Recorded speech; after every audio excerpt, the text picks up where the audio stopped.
Maka ini penting ada kesadaran ahli sunnah. Kalau Allah ngendikan ya kita diam saja. Karena Allah itu ala kulli syai'in qadir bi kulli syai'in alim. Kamu tidak usah kecangkeman orang Aceh diadab karena banyak maksiat, malah goblok yang telulas. Foto-foto maksiat yang Aceh, maksiat yang Bali. Bali le maksiat yang Hollywood. Hollywood le maksiat yang Cina, malah komunis. Nggak usah ngomong gitu. Pokoknya adab itu Allah kuasa mengadab siapa saja. Tapi kita berhenti di situ. Nggak usah ngomong siksa karena dosa. Karena kalau kamu ngomong dosa diperbandingkan ada daerah yang lebih dosa atau itu tidak wilayah kamu. Makanya Rasulullah itu kalau ditanya ada adab itu Nabi nggak pernah nerus. Ya sudah ada adab, tapi kalau mansus ya mansus misalnya kaum Milot itu mansus karena adab. Tapi kalau orang Islam kan nggak mesti adab. Bisa saja hukuman yang menjadikan malah berbusuar. Kalau sama nggak percaya gini, dan saya menjamin pasti saya benar dalam hal ini karena saya berdasar hadis sahih. Sama-sama adab misalnya orang tenggelam. Banyak kan orang mukmin disifati Nabi itu mati syahid. Kalau tak lawan sing darane wong Aceh iku mesti adab. Tak lawan dunia akhirat. Selain wong sombong berarti tak maca hadis. Lho coba Nabi beberapa kali ngendikan umatku sing syahid itu sekian-sekian termasuk sing mata ghori kon sing mati tenggelam coba. Artinya ada bentuk ghori yang justru syahid. Kecangkeman dora tahu ngaji kecangkeman. Oh tak lawan dunia akhirat. Karena sok sucinya. Sudah kita baca ayatnya berarti fayuh rikokum saja soal bima kafartum itu otoritasnya wilayahnya Allah Subhanahu wa taala. Do sok suci do cangkeman. Oh tak lawan tenan. Nek wong ku mlebu swarga aku usul pangeran. Ampun Gusti.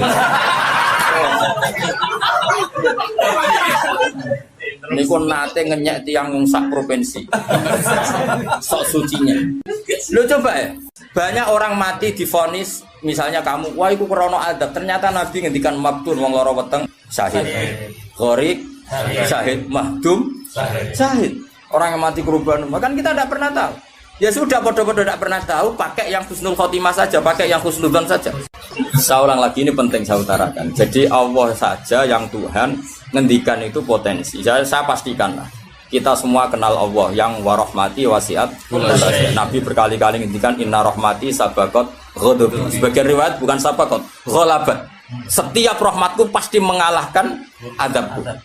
Artinya gini, kalau ada potensi azab, ya kita milih itu bentuk rahmat saja dulu, karena itu yang mesti menang. Jadi paribasane aku roh munib, mati kecepet omahe paribasane. Utawa mati tiba ning WC. Misal aku tetap darani syahid, kategorine mahdum. Enggak apa-apa. Karena menduga rahmat itu lebih gampang karena Allah jelas ngendikan yang hadis Gusti inna rahmati ghalabat ghadabi. Berarti gamane pola semua itu lebih baik kamu tafsirkan sebagai rahmat. Nah, kecuali ada sharihul ayat yang mengatakan itu adab, tapi mana ada sekarang udah ada nabi. Misalnya kaum Lut kan Allah jelas-jelas ngendikan itu karena adab, ya sudah kita ikut mengatakan adab. Tapi kalau yang orang Aceh, orang mana-mana kan enggak ada ayatnya. Jelas ya? Iya. Mulane sing apik itu ngaji ku sing tenanan. Loh kalau kaum Lut kan binasillah misalnya hijarata kada terus Allah ngendikan karena adab. Ya sudah kita ikut tentang kaumnya Nabi Lut. Tapi sekarang yang saya misalnya ada orang punya penyakit homoseks, kemudian dia kena adab. Ya sudah itu sanksinya Allah. Bisa saja adab ini kalau dia mukmin kafaroh betul. Memang ya adab tapi oleh Allah dihitung kafaroh dan itu hadis sahih. Tidak ada seorang mukmin yang punya dosa kecuali nanti dia kena masalah, nanti kena ri atau kesandung dari Nabi dan itu nanti jadi kafarnya. Jadi saya pastikan fayuhrikokum bima kafartum itu untuk konteks orang mukmin kamu baca separuh saja sudah Allah itu mampu menenggelamkan kalian. Tapi khusus orang mukmin khitabnya jangan bima kafartum kan kita tidak kafir. Loh kalau Allah kan maha tahu sehingga Allah berhak dong ngendikan bima kafartum mergo kowe kafir. Kita kan tidak tahu apalagi zahirnya dia mukmin kan ayat itu tidak kena. Ayat itu kan pada orang kafir bima kafartum ayatil kowe bima amantum. Boyo mikir, ngene yo, seudon ora usah dilembagakno, seudon. Lah seudon kok dalil. Ijak ana panggunge dia. Wong seudon siri wae elek men seudon kok dikei panggung. Ajak-ajak bisa. Lha seudon kok dilembagakno. Tak lawan yakin dunia. Bahaya itu bahaya sekali, ora terima bahaya sekali. Ya saya ulang lagi ya. Jadi kata qadir itu potensi. Enggak mesti terjadi karena kita tahu warahmati fasad benar. Inna rahmati sabaqat ghadabi wa fir'atin ghalabat. Jadi kalau ada fenomena tak pilih dulu itu rahmat, terutama kalau pada orang mukmin. Mulane ngaji pun nanganut kula. Fayukhriqakum bima kafartum. Sing berhak ngendikan bima kafartum iki sapa arah pengiran. Wong yang terjadi di Indonesia udah do mukmin, mana mungkin kita teruskan bima kafartum. Rungokno yo tobat wong-wong. Aman Nabawi anut Sayyidina Ali. Jadi Sayyidina Ali, aku sebenarnya ketemu pangeran pertama, ngelapor wong sing masalah mbak. Ana awaluman yatsu baina yadir rahmanil khusuma. Aku wong pertama sungkeman yang pangeran. Iku apa konfirmasi, musuh aku bener di.